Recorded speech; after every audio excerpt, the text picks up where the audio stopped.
Hoxe, ás 3:30 da mañá, salín po mar e larguei as miñas vetas e vin pa terra cas miñas pescadillas, as miñas fanecas e os meus surelos.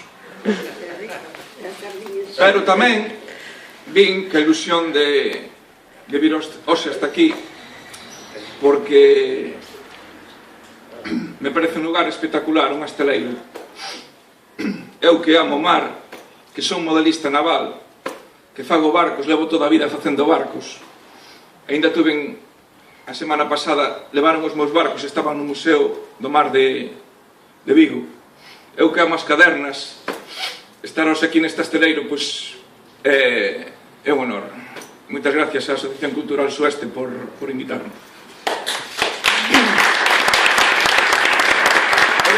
É raro que un mariñeiro escriba poemas, pero é o que hai. Non sei se hai moitos mariñeiros por aí. Estou encantado de estar en Moaña. Como quen di, estou na miña casa, estou na Galiza, na miña terra. Un orgullo. Vamos ler un poema adicado a este instrumento que utilizamos nós, que utilizábamos, ora se está en desuso. Pero eu e máis compañeros da Coruña estamos a utilizalo outra vez. E queremos que, de novo, a buguina sone por toda Galiza. Este poema chamase O son do océano. É o que para min me fai sentir cada vez que o facemos soar. E di así: quebro o silencio nas entrañas do ar, a espiral acústica transfire os ecos do océano e fondea o ritmo helicoidal nos tímpanos que se visten de antano. Un idioma de serea resoa nas cavernas do tempo e nós vibramos coa arquitectura sonora arrecendendo o mar. Lonxe ou preto, só a buguina.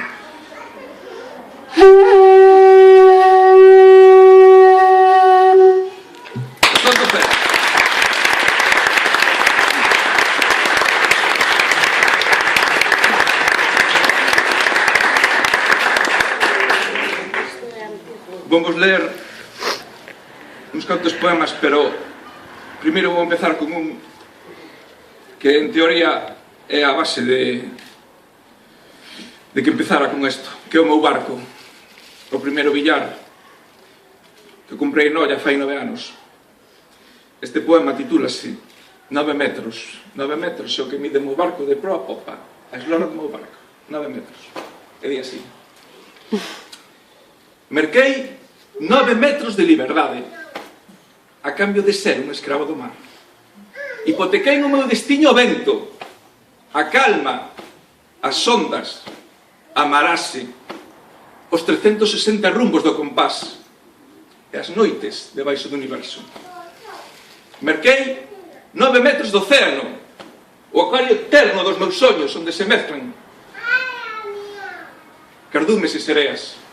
Firmei contrato indefinido co ceo, ollarían sempre os meus ollos, os horizontes e as estrelas. Merquei 900 centímetros de pan, de sudor, de cheirume, de traballo, de paciencia, de escravitude e de honor. Merquei o meu cadaleito, o mar. Merquei a miña liberdade, o meu barco, e merquei o meu sono detrás dun timón.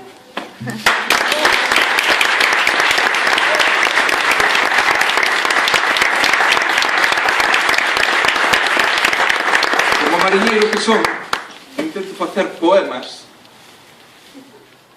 que sobre todo aparezcan palabras mariñeiras e que se entendan, que falen de proas, da frasquía dos barcos.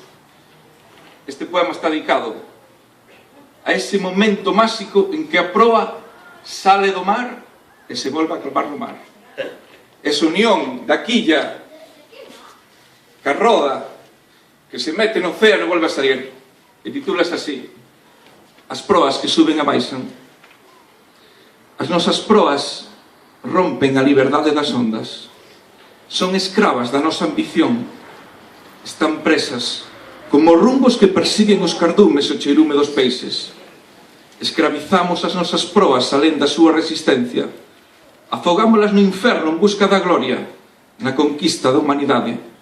Enterramos as nosas proas no abismo da vida e resurden victoriosas como a auga, libres, chorreantes de mar, emersen como emersen as sereas, namorándonos.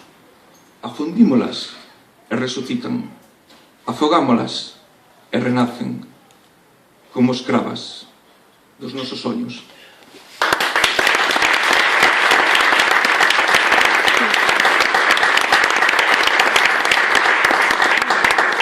Este poema escribí a semana pasada facendo unha cousa que me gusta moito, que é meterme na popa do barco e ver a estela, o ronsel que vai deixando o hélice, e fixándome en ese movimento fixen este poema. Navegamos na intemperie dun soño que cruza o océano, entre as cadernas dun tempo construído pa nós no esteleiro das escumas, na beira dun abismo que nos condea a espertar no límite da cordura. Descansamos os nosos corpos na malfada branca dos ronseis, no tumulto embriagador do río que emerxe pola popa e grava no horizonte das mareas o devalar das vontades que soñamos. Pero non somos pro mar máis que gaivotas, vento, media casca de noz flotando na inmensidade, anacos efímeros dun espertar no caso dun soño eterno.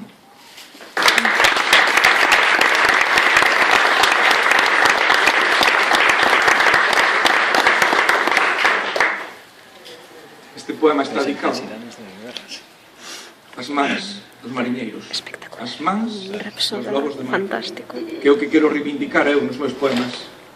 Os barcos e os lobos de mar, ese neno que dende pequeno iba con seu avó polo porto e na gamela ou na dorna empezou a remar, empezou a pescar os calamares ou empezou a pescar as fanecas e co paso do tempo convertiuse en un patrón. As mans dun lobo de mar. Esculpimos as nosas mans co cincel húmedo da salitre, co martelo que es do verega no vogar incansable talardora, aferrando as os remos, escorregando na madeira o suor, a dor dos dedos debuxando estelas silenciosas na popa mariñeira dunha dorna. Apuntalámolas con firmes espiñas recubertas de pele encoirada. Cos cabos correudos da ensarcia tatuamos o seu paso pola epiderme. Coa auga bendita do mar bautizámolas recollendo as redes e no remate cubrímolas con escamas na apoteose final dos cardumes.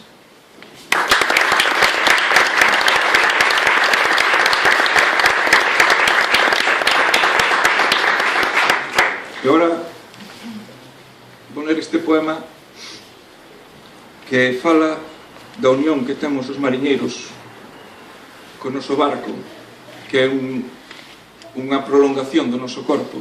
Nós cando subimos ao noso barco non solamente é un cacho de madeira, un cacho de poliéster, é unha parte nosa a que temos que cuidar e tratamos con todo cariño.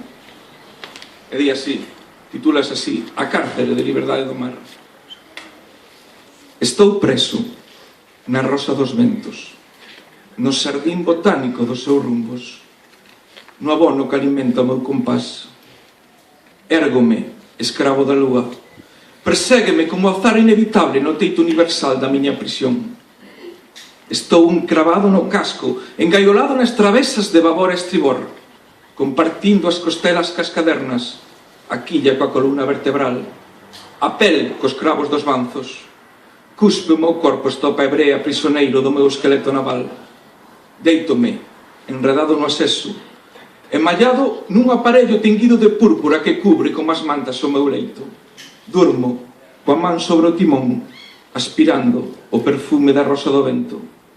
Preso nesta ponte sen cadeas, na cárcere de liberdade do mar.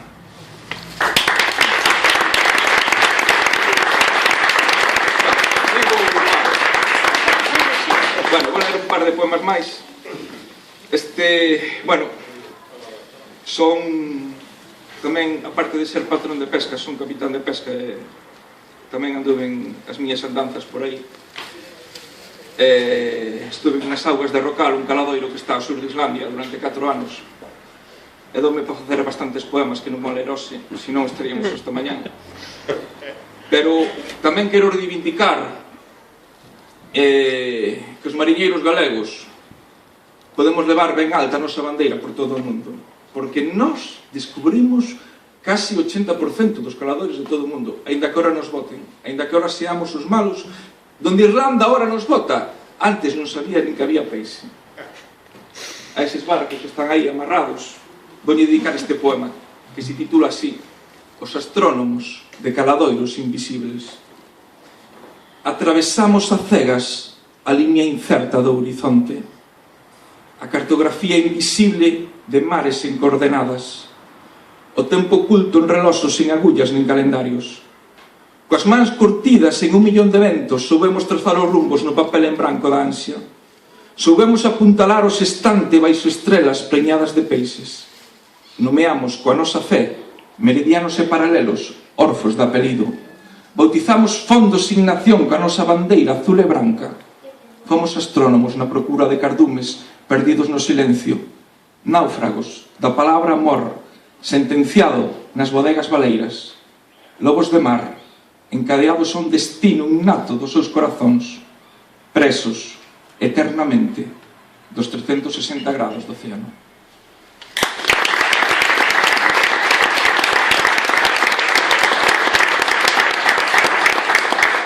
E agora, para rematar, vamos ler un poema que non é meu, é de Antón Avilés de Taramancos, poema dedicado á construción naval, poema perfecto para ler aquí, hoxe. E máis, aprendino de memoria, porque quero reivindicalo, porque para min é o mellor poema da nosa cultura.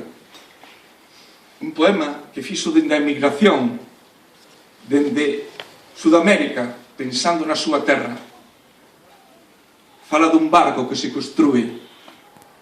Imaginade, ese barco, nos anos 50, un galeón que se está construindo, e el, en Sudamérica, botando de menos ese ruído dos calafates, metendo brea e estopa entre os listóns, ese momento máxico no que o galeón sale po mar e as velas se van despregando pouco a pouco, e di así: na outra banda do mar construí un navío.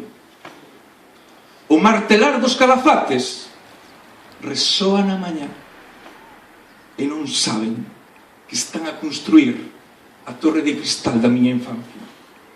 Non saben que en cada peza, en cada caderna magistral, hai unha peza do meu ser. Non saben que no interior da súa quilla está a médula mesma da miña espiña dorsal.